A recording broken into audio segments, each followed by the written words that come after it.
Welcome to CBA's edition of First Take. My name is Hugh Strain. I'm here with Ryan Reagan and Chris Earn. Opening day for the MLB is finally here, and we're here to talk about the Subway Series, the New York Mets versus New York Yankees. Both teams are trying to get over that hump in October of these last few years, but haven't really been able to do so. Two of the more interesting teams this offseason. Yankees come in at number 6 in MLB's opening power rankings, and the Mets at 12. Both fairly active in the offseason, trying to find their way over that hump to make the playoffs and hopefully make a playoff run after they've been expected to for so long.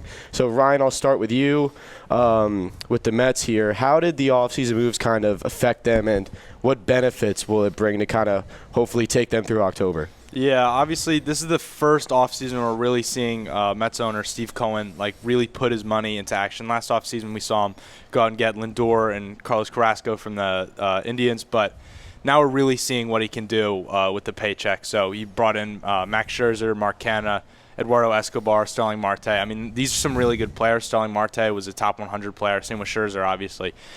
And these are just players that are really going to bolster the Mets lineup in a way that they've never done before. This is a team on paper that should be just as good, if not better, than any team that the Mets have had in the last 20 years.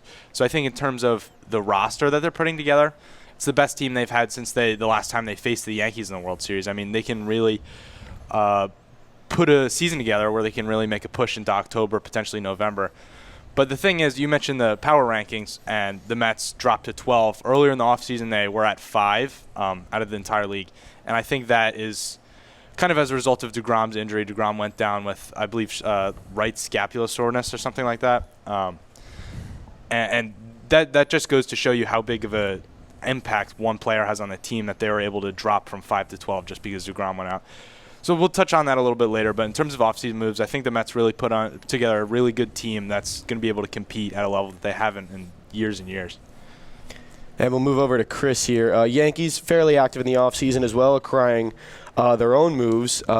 Anything you see here that really stands out to you? Yeah, I mean, you look at the Yankees, they haven't made moves like the Mets. They haven't signed Scherzer or a big pitching name. But they did do that trade that got them rid of Gary Sanchez, signing Donaldson, IKF, and now Higashioka is their starting catcher, who's been balling in spring training. He's leading the MLB in home runs. He looks great behind the plate. I'm really excited for him to step up this year. And I think you look at this team and this roster, and they were a great team. They finished 92 and 70 last year. Although their division is very tough, they got a great roster with Aaron Judge, Stanton especially picking up this year. I think they got the pieces definitely to make a run.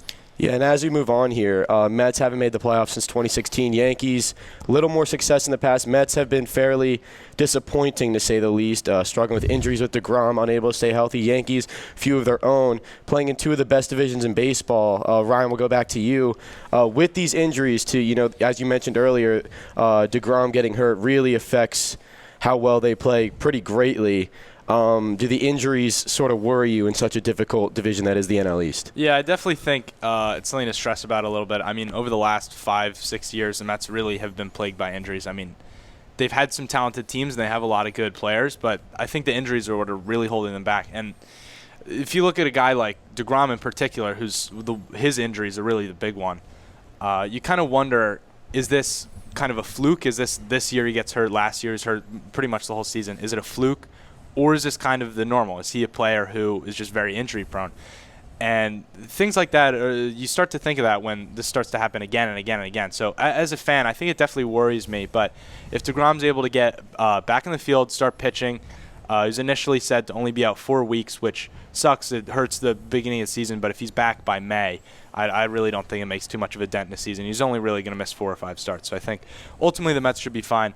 Scherzer also has a little bit of hamstring tightness, I believe, although I think he will make the second game of the season, so I think he'll be fine in that respect.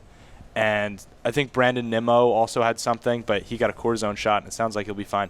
Ultimately, I think it kind of draws into the question, do the Mets need new trainers? Or I don't know what's causing all these injuries. Is it bad luck? God must just really hate the Mets or something, but I honestly don't know. It definitely worries me, but I think ultimately it'll be fine. Yeah, I mean, you look at like the team on paper, and like you said, like the Mets have assembled such a great roster, but it's almost like you look at the Yankees and the injury bugs that they have faced, and how they've actually been able to overcome it with minor league prospects stepping up and filling in. Like, will the Mets have that this year? That's what I'm kind of questioning. And looking at the start of the season, like, yeah, without DeGrom at 100%, without Scherzer, and you look at Lindor, like last year, like he was mid, like Yeah. he was all right, like, but he's not what you guys paid him to be. Like, you guys really need those guys to step up in order to produce in such a tough division. Yeah, in terms of Lindor, I mean, we signed him for over a decade. He's going to be in New York for the long haul. And that was something I was definitely very initially excited about. And not to say that I'm not anymore, but after a disappointing season, it kind of, again, throws that into question, was this a good deal? Ultimately, in the long run, I think it'll be a net benefit. I think Lindor will pull it together. Prior to coming to New York, he was an all-star every season of his career. He just had one down year. I think he'll pull it together. He's having a good spring training. He looks really good offensively, but I just think it's a lot of bad luck lately, and I think the Mets are finally going to turn around this year. Everything's going to hopefully kind of go in their favor, but it's not looking good right now. Season, it's not looking good. And then in terms of the Yankees, you mentioned Higgy's now starting catcher. I think that's a good move, and I was definitely a big fan of Higgy last season, especially because Garrett Cole really liked him. I think that's important. I mean, when you're paying someone as much as you're paying Garrett Cole, you kind of want him to like the catcher.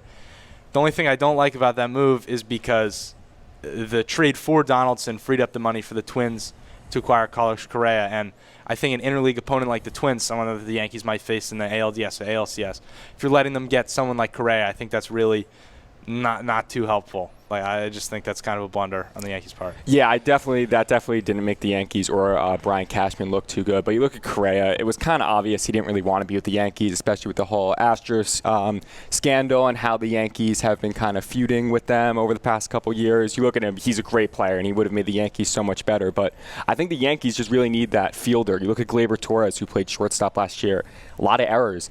And they really need a guy who can kind of just play that position and just field the ball, get those outs. We have the hitters on the team with Stanton, Judge, and it's Donaldson, hopefully. But I'm excited, and I think Higgy will be also able to produce defensively, which Sanchez did not, and offensively. Okay, Yeah. so before we end here, Chris, we'll start with you this time. Just one final word. Why will the Yankees be the king of New York this year?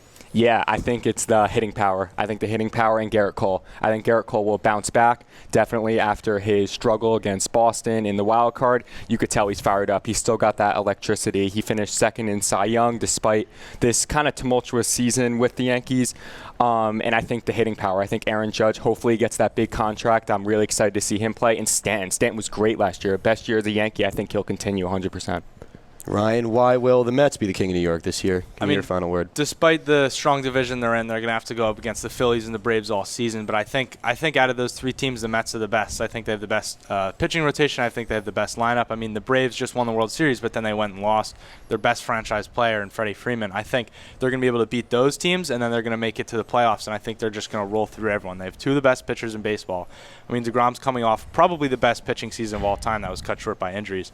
Scherzer's been a solid pitcher every year the last 10 years. I don't think there's any reason that either of those guys, aside from potential injuries, should not produce at that level. And I think when it comes to October and you have to go out and face DeGrom and then next night you have to face Scherzer, I really don't think any team can match that. I just don't think it's fair for any other team. Let me just say something real quick. You got to get to the postseason first. The Mets were the first team in MLB history last year to spend as much time as they did in first place, 103 days, and still finish with a losing record. The Mets built a better team over the offseason. They did have a terrible collapse last year, I will admit, but there's a better team coming out, and if they're able to hold first place for as long as they did last year with that team, I think it's no question this year. We'll see. All right, that's going to do it here. Yeah, Mets and the Yankees with, sort of their own issues. For the Yankees, it's really consistency, right? You mentioned Aaron Judge hopefully gets that bat going. Fans have been maybe not really on his side over these past few years, maybe getting a little impatient with him. And the Mets, it's really just about staying healthy. Ryan mentioned the pitching. Max Scherzer getting older. Can he stay healthy? Can Jacob deGrom stay healthy? He's already has a right scapular injury before the season even starts. But that's going to do it for us here. I'm Hugh Strain. Thanks to Ryan Reagan and Chris Earn. We'll see you guys next time.